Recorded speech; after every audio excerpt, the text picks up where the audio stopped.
Okay, in this quick video I will show you around my 1988 Pearl Zenithal Resonator Snare drum. The drum was built in Japan by the Pearl Musical Industries Company in 1988. This would be one of the first Resonator series drums that would ultimately be released as the Custom Z series of drums in the US in 1989. This drum came super dirty from Japan, smelling like mold, and the finish is in a piano white lacquer. The drum has 6 layers of Japanese maple.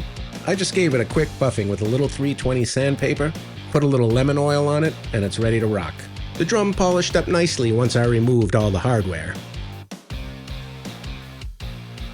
The hardware inside is the standard black pearl anodized steel Phillips head screws. These screws had some corrosion and a little bit of mold on them, so I soaked them in oil for 24 hours and gave them a quick cleaning. Here you can see how lovely the maple grain is in this drum.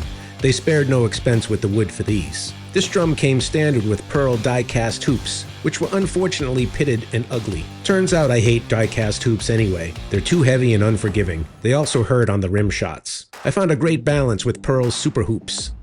These hoops are just gorgeous and have all the sound benefits that die-cast hoops have. They have a nice little engravement in them. They look and feel like your basic triple-flanged hoop, but they're taller and heavier. They have a little bit of flex to minimize detuning. Once the build was complete, I added Danmar nylon washers under the pearl washers to the tuning rods. These have little inserts that stick into the hoop. They give the drum a trick look and help keep the rods in place during heavy playing. The drum came standard with the SR12 snare throw-off and butt plate. Very nice. Anytime I do a rebuild, I take all of these things apart, put some white lithium grease in there, and it's ready to rock. Personally, for me, there is no better drum head company than Remo, which is why this drum sports the classic Ambassador snare on the bottom and the white coated Ambassador CS white dot on top. Crack-a-lacka, baby. Just enough sustain and just enough power. I finished off the build by removing the old snare, which was corroded and stretched, with a Fat Cat 16-strand split wire, the No Pitch series. This snare is made for larger snare beds. It's super dry and loud, with just enough darkness. I've been using these Fat Cats on most of my drums of late, and I find them to be superior to many snares on the market. Give them a try. The old grommet that came with the drum was rusty. I took it out and replaced it with a heavy chrome screw-on unit, just to give it a little more class. The lugs that were made at this time were some of the best-looking lugs that Pearl had come out with. It comes with a slick-looking aluminum badge with the golden lettering. It's a screw-on badge with a nylon backer. I like this attention to detail, instead of using a sticker. And of course, it's made in Japan. Okay, time for the big complaint.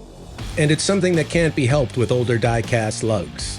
As I mentioned earlier, the drum showed signs of corrosion due to the heavy high humidity on the island nation of Japan.